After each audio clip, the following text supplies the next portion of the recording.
محترم جناب خواجہ سعد رفیق صاحب میزبان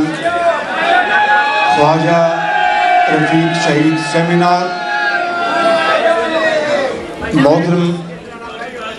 قائد جناب میاں محمد نواز شریف صاحب، محترم جناب مجیب الرحمان شامی صاحب، محترم جناب لیاقت بلوچ صاحب، محترم جناب خواجہ محمد آصف صاحب و دیگر اکابرین، محترم جناب خواجہ سلمان رفیق صاحب، اور میرے انتہائی قابل احترام بزرگوں، بھائیوں، بہنوں اور نوجوان ساتھیوں، السلام علیکم۔ آج ہم خواجہ رفیق شہید کی یاد میں یہاں پر اکٹھے ہوئے ہیں، جنہوں نے نہ صرف اپنے خون سے آمریت کے دور میں جمہوریت کی شمع کو زندہ رکھا، بلکہ جاگیرداری، اقربا پروری کے خلاف وہ ساری عمر کھڑے رہے اور غریبوں اور بے روزگاروں اور یتیموں کے ساتھ انہوں نے ہمیشہ کندھا ملایا اور حق کے لیے آواز اٹھائی۔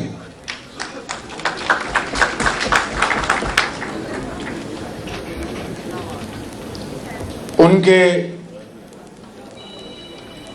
جانشین جناب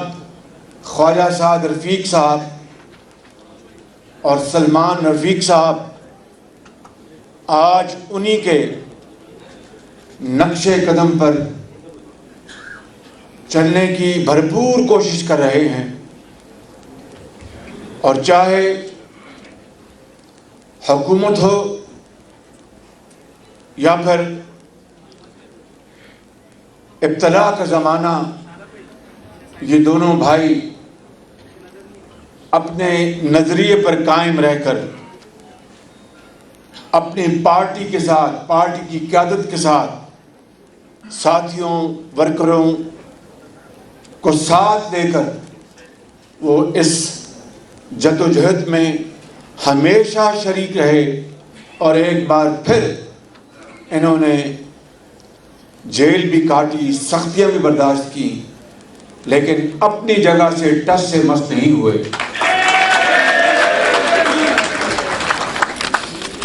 میں زیادہ کہوں گا تو شاید اس کے دوسرے مطلب لیے جائیں گے، لیکن اختصار کے ساتھ یہ کہنا چاہوں گا کہ مجھے دونوں بھائیوں کے ساتھ نہ صرف بہت قریب سے موقع ملا اٹھنے بیٹھنے کا، سفر اکٹھا کرنے کا، بلکہ کام کرنے کا بھی بہت قریب سے موقع ملا۔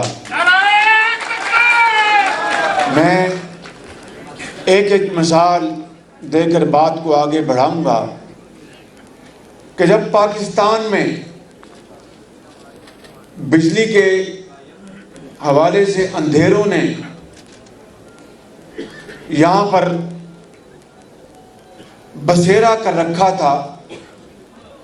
20 گھنٹے کی لوڈ شیڈنگ تھی، اور میاں نواز شریف نے قوم کے ساتھ وعدہ کر رکھا تھا اپنے انتخابی جلسوں میں کہ اگر مجھے اللہ تعالیٰ نے موقع دیا تو میں 5 سالوں میں یہ اندھیرے ختم کرنے کی حد المقدور کوشش کروں گا۔ میری بات چھوڑیں، میں تو ہوں جلد باز، میں ہمیشہ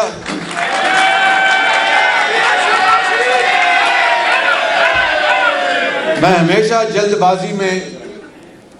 جلدی میں فکرے کش دیتا ہوں، جو بعد میں جو یار لوگ ہیں ہنسی مذاق میں اس کو بعض اوقات بات کرتے ہیں، کبھی طنز بھی کرتے ہیں۔ تو میں نے ایسے لمحات میں کہہ دیا، میں یقیناً بہکا وہ تو نہیں تھا، ہوش حواس میں تھا، الحمدللہ کوئی جادو ٹونے کا شکار نہیں تھا۔ تو میں نے ان لمحات میں کہہ دیا کہ میں اگر ہم 6 مہینے میں بجلی کے اندھیرے دور نہ کر سکے تو میرا نام بدل دینا۔ اس کے بعد پھر کیا ہوا، چل سو چل، جتنے منہ اتنی زبانیں، اور نہ جانے کیا کیا لوگوں نے فکرے کسے، یہاں تک بات آئی کہ اچھا جی اب یہ نام بدل لیں۔ میں کہنا چاہتا ہوں میرے بزرگوں، بھائیوں اور بہنوں، لیاقت بلوچ صاحب نے بڑی ایک شاندار تقریر کی ہے، بڑی پرمغز تقریر کی ہے۔ میں ان کی خدمت میں بھی عرض کرنا چاہتا ہوں کہ سیاست نام ہے اصل میں عوامی خدمت کا، سیاست نام ہے اصل میں لوگوں کے دکھ اور درد بانٹنے کا، سیاست نام ہے یتیم اور بیوہ کے سر پر دست شفقت رکھنے کا، سیاست نام ہے بیماروں کو سہولتیں مہیا کرنے کا، سیاست نام ہے بے روزگاری کے خاتمے کے لیے کاوشیں کرنے کا، سیاست نام ہے مہنگائی کو ختم کرنے کا، سیاست نام ہے قوم کو اس کے پاؤں پر کھڑا کرنے کا۔ یہ کام انجام دیا نواز شریف نے اس دور میں، اور جب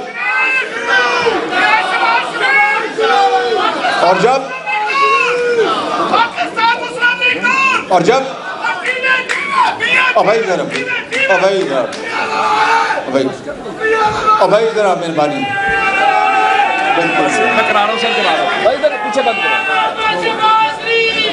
تو میں گزارش کر رہا تھا میرے بزرگوں، بھائیوں اور بہنوں، ذرا اور نعرے بعد میں لگا لینا یار،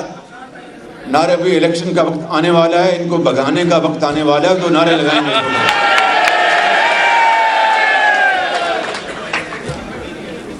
تو میں یہ بات کر رہا تھا کہ میاں نواز شریف کو دن رات نیند نہیں آتی تھی، مجھ سمیت، کہ بھئی قوم سے یہ وعدہ کر رکھا ہے۔ تو میں ان بھائیوں کے حوالے سے وہ مثال دینا چاہتا ہوں کہ جب ساہیوال میں سی پیک کے بندوبست میں 1360 میگا واٹ کا کوئلے کی بنیاد پر چلنے والا منصوبے کے اوپر دن رات کام ہو رہا تھا، دن رات، اور میں وہاں پر پاگلوں کی طرح دن رات پھرتا تھا، اچانک ہیلی کاپٹر سے اترتا تھا، ان کو پتہ بھی نہیں ہوتا تھا کہ شہباز شریف یہاں پر آنے والا ہے۔ دن رات کام ہو رہا تھا، مشینری چین سے آ رہی تھی، تفصیل میں نہیں جانا چاہتا، وہاں پر ریلوے سائڈنگ چاہیے تھی، اس کے بغیر کوئلہ وہاں پر اتر نہیں سکتا تھا، اور وہ ایک بہت بڑا ایک چیلنج تھا۔ خواجہ سعد رفیق صاحب ریلوے کے منسٹر تھے، میری عادت کو یہ اچھی طرح جانتے ہیں، ان کی عادت کو میں اچھی طرح جانتا ہوں، تو ان کو میں نے گزارش کی کہ جناب یہ چاہیے ہمیں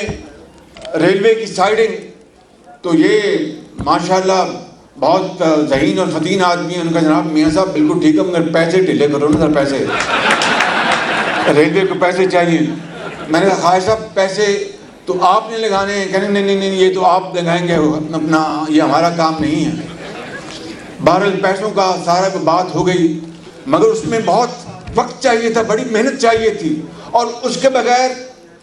ہر چیز مکمل ہو جاتی، او بھائی ہر چیز مکمل ہو جاتی، اگر وہ ریلوے سائڈنگ کوئلہ اتارنے کے لیے نہ بنتی تو وہ بجلی پیدا نہیں ہو سکتی تھی۔ میں آپ کو بتانا چاہتا ہوں کہ خواجہ صاحب ان کی ٹیم نے دن رات کام کیا اور الحمدللہ ریکارڈ پیریڈ میں وہ ریلوے سائڈنگ مکمل کی، اور دنیا کی، پاکستان کی نہیں،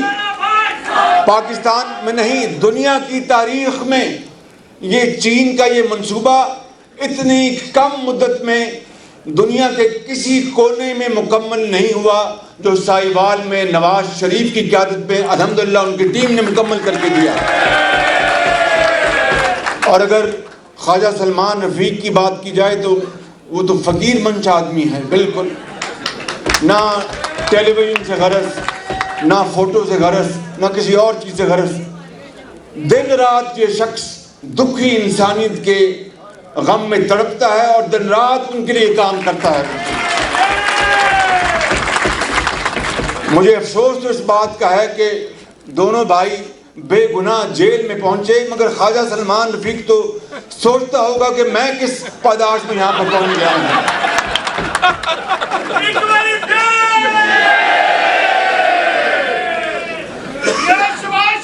ادویات کی اور بھائی ذرا مہربانی، ادویات کی ترسیل ہو، مفت ادویات کی بات ہو، سی ٹی سکینز ہوں، اور غریبوں اور یتیموں کے لیے مفت علاج ہو، اور پورے پنجاب میں اگر یہ کہا جائے کہ ہسپتالوں کو ہم نے بالکل دوبارہ نیا نکورہ بنایا اور بڑے بڑے شاندار یہاں پر ادارے قائم کیے، پی کے ایل آئی، جس کو میں کہتا ہوں کہ یہ جان ہاپکنز آف پاکستان تھا، اور عمران نیازی اور ان کی حکومت نے اس کا جنازہ نکال دیا ہے۔ جہاں پر اگر آپ وہاں پر پی کے ایل آئی میں کتنے لوگ آپ میں سے گئے ہیں وہاں پہ، تو آپ نے دیکھا ہوگا کہ اس سے شاندار ہسپتال پاکستان میں کہیں نہیں ہے۔ میں صحیح کہہ رہا ہوں یہ غلط؟ میں زور سے بولیں، صحیح کہہ رہا ہوں یہ غلط؟ اور وہاں پر دنیا بھر سے پاکستانی بہترین ڈاکٹرز لے کے آئے، بہترین مشینیں لے کے آئے، لیکن عمران نیازی کو اس بات سے غرض نہیں تھی کہ وہاں پر دکھی انسانیت کا علاج ہوگا تو لوگ ہاتھ اٹھا کے دعائیں دیں گے۔ اس کو اس بات سے غرض تھی کہ یہ تو مسلم لیگ نون نے بنایا ہے، یہ نواز شریف کی حکومت نے بنایا ہے، اس کا بیڑا غرق کر دو۔ مریضوں کی اس کو کوئی پرواہ نہیں تھی۔ یہ ہے وہ عظیم سانحہ جو 2018 میں واقع ہوا، اور میں اس بات کو کھلے عام تسلیم کرتا ہوں کہ بے شمار لوگوں نے عمران خان نیازی کو ووٹ دیا کہ شاید تبدیلی سے پاکستان بدلے گا۔ مسلم لیگ نون کی جو بھی کارکردگی اور یا دوسری پارٹیز کی جو بھی کارکردگی، انہوں نے کہا کہ اس کو ٹیسٹ کرو، اس ٹیسٹ کرکٹر کو، لیکن آپ نے دیکھا کہ 3.5 سالوں میں اس ملک کی معیشت کا جنازہ نکل چکا ہے، اور جگہ جگہ آپ دیکھتے ہیں دیہاتوں اور شہروں میں اور قصبوں میں لوگ معیشت کے جنازہ وہاں پر پڑھتے ہیں اور روتے ہیں دن رات آسمان کی طرف دیکھ کر کے۔ کیا وہ دن تھا، کیا وہ بدقسمت دن تھا کہ یہ شخص پاکستان کے اوپر وزیر اعظم مسلط کیا گیا، اور 3.5 سال میں اس نے پاکستان کی اینٹ سے اینٹ بجا دی ہے۔ معیشت کی بات کریں تو آج لوگ ایک وقت کی روٹی کو ترستے ہیں، اور مہنگائی کی بات کریں تو ایک ماں اپنے بچے کے لیے دودھ نہیں خرید سکتی، اور بے روزگاری کی بات کریں تو لاکھوں لوگ بے روزگار ہو چکے، اور چھت کی بات کریں تو 50 لاکھ گھر تو بڑی دور کی بات ہے، ایک کمرے کی اینٹ تک نہیں رکھی۔ میرے بزرگوں، بھائی اور بہنوں، اپنے دل پر ہاتھ رکھ کر کہو کہ نواز شریف کے دور میں مہنگائی تھی یا چیزیں سستی تھیں؟ بھائی زور سے بتاؤ مجھے۔ نواز شریف کے دور میں آپ کا دکان چلتی تھی، آپ کو ہسپتالوں میں دوائیاں ملتی تھیں، مفت علاج ملتا تھا، لیپ ٹاپ ملتے تھے، اور مجھے یہ بتاؤ کہ جو شخص یہ کہتا تھکتا نہیں تھا کہ یہ لاہور کا جنگلہ بس، اس کے اوپر 30 ارب نہیں 70 ارب روپے لگ گئے ہیں، اور وہاں پر کنٹینر پر کھڑے ہو کر کہا کہ اگر مجھے نواز شریف وفاقی حکومت نے پشاور میں میٹرو بس کا منصوبہ مفت بھی دیا تو میں انکار کر دوں گا کہ مجھے یونیورسٹیاں اور مجھے ہسپتال بنانے ہیں. نہ وہاں پر ہسپتال بنایا، نہ وہاں پر یونیورسٹی بنائی. اور جب وہاں پر پشاور کی BRT چلی تو پھر وہ چلتی تھی رکتی تھی، بس چلتی تھی آگ لگتی تھی، بس چلتی تھی آگ لگتی تھی، اور آج تک وہ اس کو مکمل نہیں کر سکے. اور لاہور کا میٹرو بس 30 ارب میں، اور یہ ہے 27 کلومیٹر، اور پشاور کا میٹرو بس 20 کلومیٹر 100 ارب روپے سے اوپر چلا گیا. اور پھر آپ دیکھیں یہ آپ کی اورنج لائن، اور دیکھیے اورنج لائن آپ نے، اور دیکھیں کہ کہتے ہیں جناب کہ پولوشن، اس کی جتنی مخالفت کی گئی اورنج لائن کی، PTI اس کے پیچھے تھی. سارا یہ اورنج لائن کو ڈیلے کرنے کا جتنا بھی یہ ایک انتہائی گھناؤنا پروگرام جو بنا، وہ PTI عمران خان کی سربراہی میں بنا. لاہور ہائی کورٹ میں یہ کیس 1 سال چلا اور 300 صفحے کا فیصلہ آیا، اور اس میں ایک دھیلے کی کرپشن وہاں پر ثابت نہیں کی گئی. پھر سپریم کورٹ میں گئے، اور سپریم کورٹ میں ان کے اپنے PTI کے جو علامہ اقبال مرحوم کے جو صاحبزادے ہیں وہ پٹیشنر بن گئے، تاکہ ان کو ڈر یہ تھا کہ اگر اورنج لائن نواز شریف کے دور میں چل گئی تو پھر 2018 کا الیکشن پھر ان کا دھرا کا دھرا رہ جائے گا. یہ تھی اس کے پیچھے. ان کو آپ کی مصیبت، آپ کی بیٹی کا کالج ٹائم پر پہنچنا، ایک مزدور کا کارخانے میں ٹائم پر پہنچنا، ایک مریض کا ہسپتال میں ٹائم پر پہنچنا، ایک استاد کا یونیورسٹی پر ٹائم پر پہنچنا، ایک بیوہ کا اپنے گھر میں کام کرانے پر ٹائم پر پہنچنا، یہ ان کو کوئی غرض نہیں تھی. ان کو ایک ہی غرض تھی کہ چاہے وہ عوامی سہولت ہے یا نہیں، وہ نواز شریف کا منصوبہ ہے تو اس کو بالکل اس کو ختم کر دو. آج ایک اور پھر 3.5 سال کیا کیا؟ تختیوں کے اوپر تختیاں، تختیوں کے اوپر تختیاں، تختیوں کے اوپر تختیاں. جتنے نواز شریف کے منصوبے،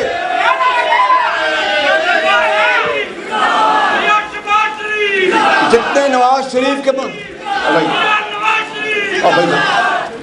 جتنے نواز شریف کے منصوبے 3.5 سال میں بنے، چاہے وہ وفاق کے ہیں یا صوبے کے،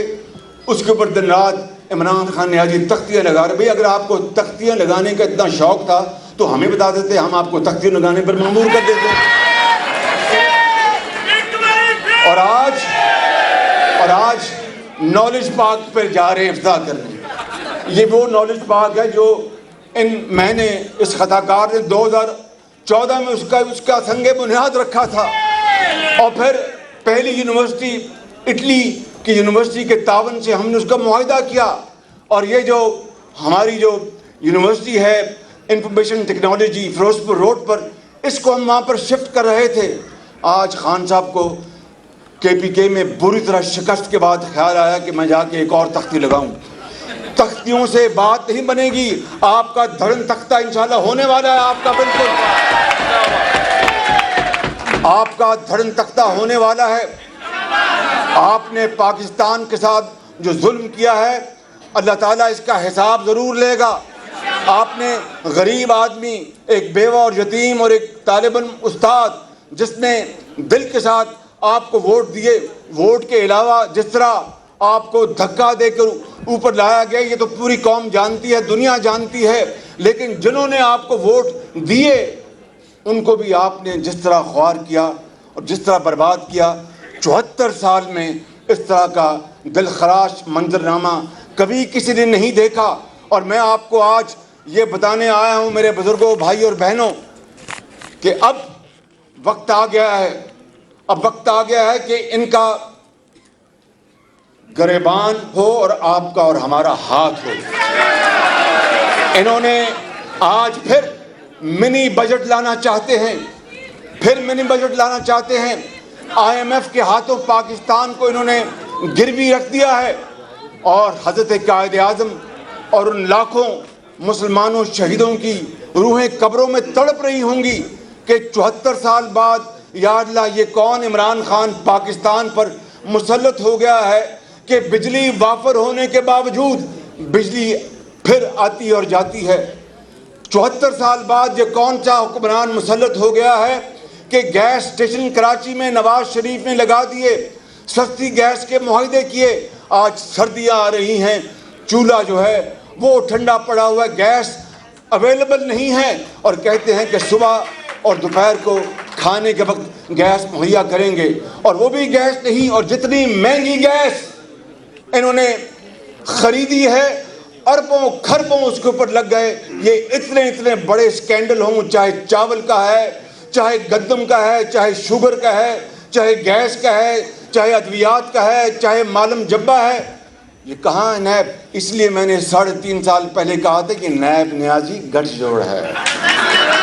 یہ 3.5 سال پہلے میں نے کہا تھا، اور آج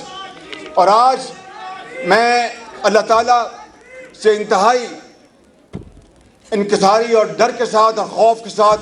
یہ کہنا چاہتا ہوں کہ لاہور کے بزرگوں، بھائیوں اور بہنوں، آج یہ نیب نیازی گٹھ جوڑ کا خاتمہ کرنے کا وقت آ گیا ہے۔ بالکل اپنے لنگوٹے کسے تیاری کریں، اور اس مہنگائی کے طوفان کے خلاف، اس ظالم حکومت کے خلاف، اور اس ایسی حکومت جو کہ دھاندلی کی پیداوار ہے، اور جس نے 3.5 سال جھوٹ اور یو ٹرن کے علاوہ کچھ نہیں کیا، آج ان کے خاتمہ کرنے کا وقت آ گیا۔ آپ تیار ہیں اس کے لیے؟ بتاؤ مجھے۔ تو پھر انشاءاللہ پی ڈی ایم میں ہم نے پچھلے اجلاس میں گفتگو کی تھی،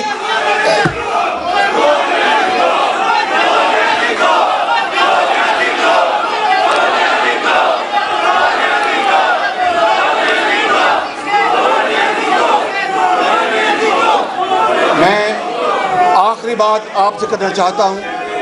میں آخری بات آپ سے کرنا چاہتا ہوں کہ ہم نے اگر یار سننے نہ بس، ہم نے اگر اس حکومت سے فی الفور جان نہ چھڑائی تو پھر پاکستان کا خاکم بدن خدا حافظ۔ پاکستان، مسلم لیگ نون، نواز شریف، قائد اعظم